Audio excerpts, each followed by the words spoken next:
introducción, que es básicamente introducir los tres conceptos de cosmovisiones existentes: la cosmovisión afroamericana, la cosmovisión afroeuropea y la cosmovisión africana.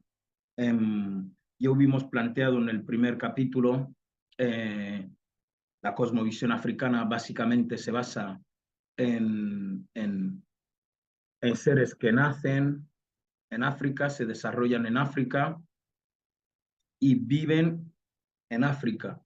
Y la esencia de esa cosmovisión africana es una ausencia del término negro como definición al individuo, y es la deshumanización del individuo. Entonces, digamos que la africana es una persona que en ningún momento pasa por el proceso de deshumanización en sí como tal, relacionado con el término negro. Siempre sabe que es Fanta, siempre sabe que es Kumba, siempre sabe que es Mba, que es Nchama, o sea, conoce su identidad. Y desde ese conocer de su identidad es imposible que el empleo del término negro le afecte en ningún sentido, siempre dentro de su ecosistema y su cosmovisión. Sin embargo, la cosmovisión americana, afroamericana y la cosmovisión afroeuropea, que algo tienen en común precisamente es ese elemento que no hay en África, que es la cosificación del individuo a través del término negro.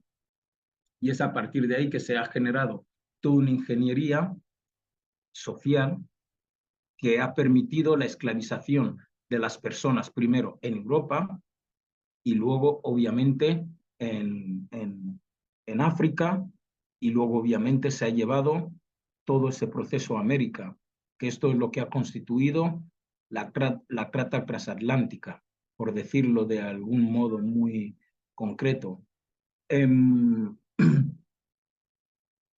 en este primer capítulo abordamos, obviamente, la presencia afro en los tres continentes y sobre todo en Europa, como no una consecuencia de haber sido esclavizados y llevados, sino todo lo contrario, que eran en muchos casos los originarios de las tierras europeas, como sería en este caso las islas de Cerdeña, Mallorca, la propia península española, previo a la conquista, que es donde partiríamos todo lo que tiene que ver con la historia afroespañola y la historia afro en este contexto moderno, ¿no? Está la conquista de Al-Ándalus, y en la conquista de Al-Ándalus, que dura todo este periodo desde el 800 y pico, finales del 800, hasta el 1400, hasta el 1500, que es la conquista de Granada, y a partir de ahí ya se empieza la trata de las personas africanas, ¿no? Esto es el punto, digamos, el punto cero. La cosmovisión afroamericana, en el contexto, lo hemos dado un poco en el capítulo anterior, que es la cosmovisión afro, un poco la historia, el despertar de la conciencia afro a nivel global, y cómo ha ido surgiendo. En este capítulo, hoy nos va a tocar tratar la cosmovisión afroeuropea, pero desde un particular, la historia afroespañola. Un pequeño resumen en todo lo que tal. Hasta donde mi conocimiento llega, entiendo que la historia afroespañola no empieza con nosotras y nosotros en el siglo XXI, en 2023, tampoco empieza en los años 70, tampoco empieza siglos, yo que sé, 1500, cuando se conquista Granada. La historia afroespañola habrá que remontarlo y debemos estar investigando durante mucho tiempo, porque no hay momento de la historia del territorio que hoy conocemos como España sin presencia afro habitada ahí, y como diría yo, con las pruebas científicas de su existencia, mucho antes de la llegada de los almorávides, almohades y aquellos que llaman pues musulmanes, muchísimo antes. Estamos hablando, obviamente, de incluso los tiempos cirenaicos, cuando estaba Aníbal Barca en lo que hoy entenderíamos como Libia, y en esa península gobernaba su hermano Asdrúbal Barca. Muy complicado entender que gobernase Asdrúbal Barca en aquel tiempo, la península que hoy conocemos como España, en un entorno que no fueran afines, que no fueran afros, obviamente. Y es a partir de esas conjeturas que entendemos que nuestra presencia en este territorio es previa a la llegada de los árabes, y entender así también que los árabes no eran estos árabes que hoy conocemos, digamos, semitas, no eran ni siquiera mestizos, eran muy negros los árabes en aquel tiempo, ¿no? Entonces, por eso tampoco habría ningún tipo de lucha ni conflicto, ni se han registrado luchas ni conflictos en aquel tiempo, porque estas personas lo que traían era ciencia, conocimiento, eran elementos que en la península ibérica en aquel tiempo no había, aunque los que habitaran fueran afros, ¿no? Entonces, para estas comunidades afros, la presencia de estos nuevos llegados era, era una bendición. Ahora partimos. ¿Cómo entro yo en contacto personal con la historia afroespañola? Es a partir de un personaje muy llamativo y a partir de preguntas. Primero, el personaje se llama Juan de Pareja, es muy conocido actualmente, hiper conocido, pero en aquel tiempo, cuando entro en contacto con Juan de Pareja, no, no era para nada conocido, ni siquiera para la propia gente del museo. La importancia de Juan de Pareja, hablo del Museo del Prado, que es donde tiene su gran obra, ¿no? La importancia de Juan de Pareja, qué figuraba, qué pintaba Juan de Pareja y su determinación. La pregunta que me hice era, ¿qué hace Velázquez con un pintor, con un negro esclavizado? Y a partir de aquí empiezo a investigar un poco sobre la persona en sí, que es Juan de Pareja, como pintor clásico, y lo primero que me llama la atención es que para ser alumno era un alumno demasiado aventajado. Su calidad técnica, tengo la suerte como profesional de ser pintor plástico, la calidad técnica de este hombre está por encima, muy por encima de todos sus contemporáneos en aquel tiempo, digamos el Greco, está muy por encima. Y también me llama la atención que Juan de Pareja goza de una libertad que no goza ni siquiera el propio Velázquez. O sea, Velázquez es un aposentador, ha sido aposentador, será aposentador real toda su vida. Y como mucho, cuando su trabajo es tan bueno, es recompensado con una mayor posición dentro del sistema de aposentamiento real. Pero nunca figura en archivos como pintor de cámara.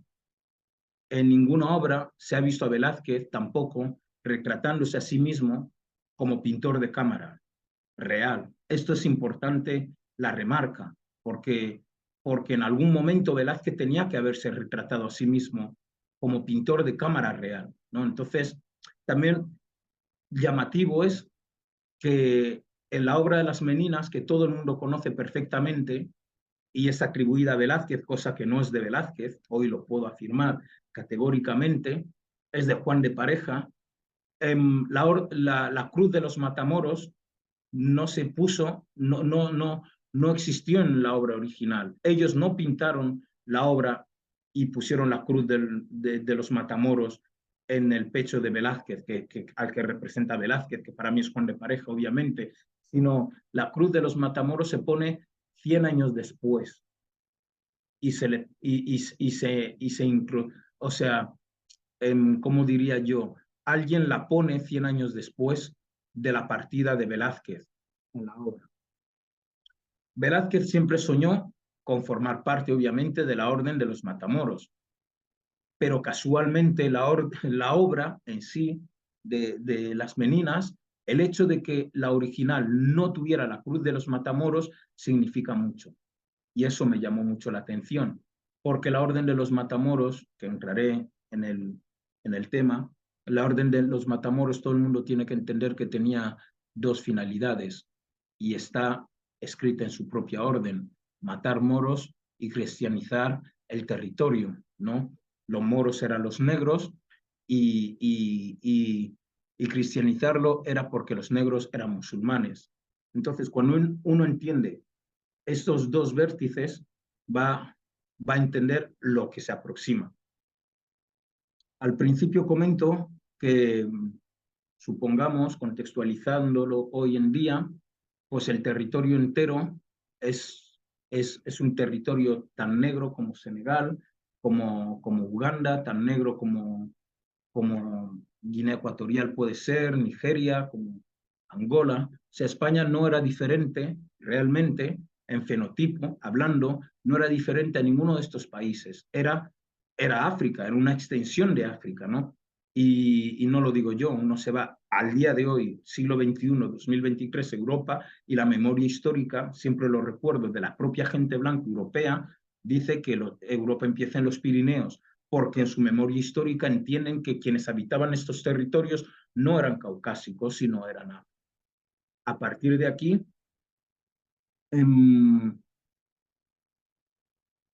estos afros suben hasta lo que entenderíamos el País Vasco, que es donde llega o bajan hasta el País Vasco. España es el sur de un reino que se extendería hasta, digamos, más allá de Mali. No sé si llega exactamente a Ghana, pero puede llegar a Ghana, Burkina, sin lugar a duda. Seguramente también hubiera ocupado Níger. Quiero decir que no es muy diferente a lo que incluido obviamente Gambia, Senegal, Mauritania, Marruecos, Argelia. Eso se llamaría como el imperio, el famoso el imperio de Mali. Y el imperio de Mali tiene una particularidad más allá de que en él gobernó uno de los hombres más ricos de la humanidad, llamado Kanka Musa. Tiene también la particularidad de Tombuctú, que es una de las primeras, que es la primera biblioteca universitaria del mundo, fundado por una mujer viuda. Y también tiene la tercera particularidad que va a conectar con nuestra historia, que es la llegada a América de 200 barcos directamente de ese imperio hacia América, ¿no? Y que a parecer tenían un plan, un mapa que Colón, el famoso Colón, existente o no, en todas las crónicas que se describe a Colón, se le describe afirmando que existe ese mapa, afirmando que existe esa ruta, y si Colón afirmaba esto, es porque obviamente uno de sus financiadores, que era un mecenas italiano, el que al final aportó los grandes fondos, tenía su economista en España, su contable, y era un hombre negro, que obviamente es el que movió muchos de los hilos. Y este hombre negro es el que le recomendó a Colón, obviamente, a su mecenas italiano, que era el contable. Al mismo tiempo, Colón no se embarca a la aventura en 1500 a América. ¿Por qué? Porque la corona blanca española, cristiana, católica, necesita vencer el último reducto negro gobernado en España, que se llama Granada. Y en la victoria de Granada, porque es por eso le dicen nada hasta que Granada caiga, y en la caída de Granada, casualmente, Colón parte a América de Huelva. Huelva es uno de los grandes asentamientos negros de aquel tiempo, pero de los grandes. Y además, no solo un asentamiento cualquiera, Huelva tiene la particularidad también de ser un asentamiento negro y de navegantes negros. Entonces, no es de extrañar que cuando Colón parte con, de los 3 barcos que lleva, 2 son de gente negra. Y entonces los pinzones en aquel tiempo eran negros, obviamente, porque son mestizos, dicho así, ¿no? De familia vasca y negra. lo que llamarían mora, ¿no? Entonces, a partir de ahí, explicarse por qué Colón se puede ir a América con tanta gente. Y es obvio. ¿Y por qué le piden que espere hasta que se conquiste Granada? Porque todos estos que han perdido Granada, y en general han perdido al Andalus ya en total, obviamente son muchos generales, muchos militares, muchos civiles rebeldes que los nuevos conquistadores necesitaban tener fuera del territorio y los vencidos necesitaban salir del territorio, pero sobre todo no volver a Mali, el imperio, no tener que justificar cómo lograron perder el territorio a manos de lo que se entendían como bárbaros, que era esta gente caucásica que venían de los más allá de los Pirineos. Juan de Pareja me hace cuestionarme cómo puede tener tanta calidad técnica, cómo tal. Y justo en esa cuestión es cuando sale en la nota, que existe una nota de archivo, cuando el rey descubre, creo que Enrique V descubre, que una obra de Velázquez y quiere ir a decir a Velázquez lo emocionado que está, la obra que ha hecho, la calidad técnica de la obra. Y este Juan de Pareja se le postra al rey pidiéndole por favor que no se lo diga a su amo, que no le cuente a su amo nada. Y entonces el rey hace un llamado a Velázquez, llama a Velázquez. Y hay una razón por qué Juan de Pareja se le postra al rey y le pide por favor que no le diga nada a Velázquez, cuando se supone que era uno, su esclavizado, y dos, su ayudante, ¿no? Y estamos hablando del 1600, que quiere decir 100 años después de la aplicación de la ley de la esclavización de los negros, que significa la primera ley era que el negro no podía tener conocimiento. Entonces, si descubrían que el negro tenía conocimiento, la persona negra tenía conocimiento, ¿a quién se castigaba para dar una lección? Al amo. ¿Con qué pena? Decapitación. Esto era muy importante entenderlo porque esta ley, que es la primera del esclavizado, que el esclavizado no tuviera conocimiento bajo ningún concepto, te lleva a la siguiente pregunta: ¿y por qué era tan importante que alguien ya vencido no tuviera conocimiento? Entonces ahí va a aparecer el término mano negra, aparecer muchos otros términos que son únicos y exclusivos de España, como la quema de brujas, que son únicos y exclusivos de España, aunque la gente lo quiera extrapolar o decir, y son únicos y exclusivos relacionados con la gente negra. Y vuelvo al punto de Juan de Pareja. Cuando el rey descubre la pintura de Juan de Pareja, es porque Juan de Pareja guarda las pinturas igual que Velázquez. Y otra vez volvemos a lo mismo. Un alumno no va a guardar las pinturas igual que su profesor. Hay cosas que matizan a la hora de... Tú tienes una escuela, como antiguamente las escuelas clásicas de pintura, pero te enseñan a pintar, no a copiar las tácticas, ni los tics, ni las cosas de tu profesor. Esto es propio de cada uno, pero de repente resulta que el punto al que me hago referencia es que Juan de Pareja y Velázquez, cuando tienen una obra en proceso, giran la obra, no la muestran, no la tienen al público, o sea, enfrente, la giran, la ocultan la obra de algún modo. Entonces el rey, porque es rey y es su palacio, él tiene el derecho a ir a chequear qué es lo que pasa y a girar la obra y a verla. Y al descubrir esta obra, Juan de Pareja se le echa al suelo, obviamente pidiéndole que no le diga nada a su amo, pero ¿por qué? Porque no quería que castigaran a Velázquez. ¿Cuál era el castigo que merecería Velázquez? La decapitación. Pero he aquí la sorpresa: 100 años después de haber establecido la ley, era por ley el que el negro no tuviera derecho al conocimiento, era por ley, y no solo en España, en todos los reinos europeos que son los que participaron en la conquista de Al-Ándalus, ¿no?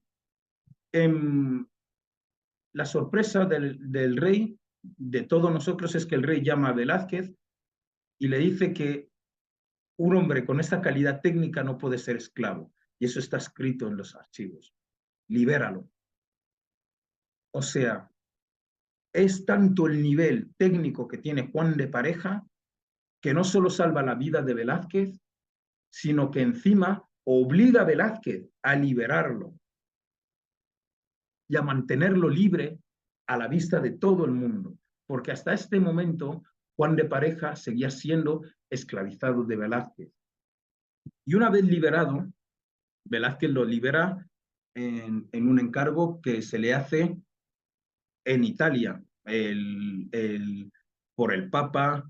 Tenía que ir a pintar al Papa Pío X o algo así, tenía que ir a pintarlo, entonces se lleva a Juan de Pareja y le hace una obra, un retrato, que realmente tampoco es un retrato, es un autorretrato que Juan de Pareja se hace a sí mismo, aunque se le adjudica a Velázquez, porque voy a terminar concluyendo algo muy sencillo. Velázquez no ha pintado una de ninguna de todas las obras que hay ahí, todas son obras de Juan de Pareja. Y, y, y a la vista está, cuando uno va al Museo del Prado, va a ver la Confesión de San Mateo, creo que se llama, y ahí está, claro, la obra de Juan de Pareja, la obra maestra, que literalmente está diciendo, soy la mano negra de Velázquez. Pero he aquí, se va a Italia a pintar al tal Papa y le hace este retrato a Juan de Pareja y esa es la Carta de Libertad de Juan de Pareja. Y además lo pinta como pintor de cámara real, con los atuendos de un pintor de cámara real y esta obra actualmente está en el Museo Metropolitano de Nueva York y lo titula Juan de Pareja, con su nombre completo. Investiga uno un poco y de repente Juan de Pareja nace en Antequera, Málaga, y tiene un hermano cuyo nombre no conocemos ninguno, no aparece en ninguna parte, pero sí hay un registro de que Juan de Pareja sale de Antequera, Málaga, con una carta de libertad, y aquí empiezan las claves de todo por qué vengo, con una carta de libertad y con su hermano. Y en la carta de libertad se supone que se va a Madrid para proseguir con sus estudios de pintura. De hecho, Juan de Pareja ya había ido a Sevilla y ya había conocido al maestro Pacheco, que era el gran pintor de aquel tiempo, en aquel tiempo, era el grandísimo de todos los pintores que había en estas tierras, ¿no? Y de repente, Juan de Pareja, que se va a Madrid con una carta de libertad y con su hermano para proseguir la pintura, aparece en el palacio un negro libre en la España del 1600, donde se estaban cazando negros por todas partes, aparece en el palacio, esclavizado de un aposentador. O sea, un aposentador real tenía tanto peso como para esclavizar no a uno, a dos negros, que es a Velázquez y a su hermano. Y uno de ellos es su ayudante, que es el propio Juan de Pareja. Y empieza a no cuadrar las cosas, porque si sales libre, con una carta de libertad, no puedes volver a ser esclavizado así, no hay tampoco hay una nota de compra, no hay nada que, hasta donde yo llego, no hay ninguna prueba de que Velázquez haya comprado jamás a Juan de Pareja. Ahora viene mi punto. Obviamente Juan de Pareja era un tipo súper inteligente, vamos, de su siglo, el crack de los cracks, porque, y digo bien el crack de los cracks, porque estuvo muy por encima de todos los pintores de su época. Él estuvo toda la vida pintando en la Casa Real, toda la vida, y tuvo la libertad de pintar pues todo lo que no era pintable en aquella España. Él se pintó a sí mismo de Juan Bautista, se pinta a sí mismo de Juan Bautista bautizando a Cristo de blanco, Cristo blanco, el afro, con ángeles mezclados, y obviamente hace la gran obra que está en el Museo del Prado de la Confesión de San Mateo, o algo así se llama, creo. Y esta obra donde él se ve a sí mismo mirando al espectador y al lado tiene a un tipo blanco mirándole con admiración. Ese tipo blanco yo considero es Velázquez, obviamente, mirándole con admiración. Su hermano es el que se oculta detrás de una columna y la pintura literalmente dice soy la mano negra de Velázquez y te está mirando y además hace algo que Velázquez no hace jamás, que es firmar su obra y pone de pareja.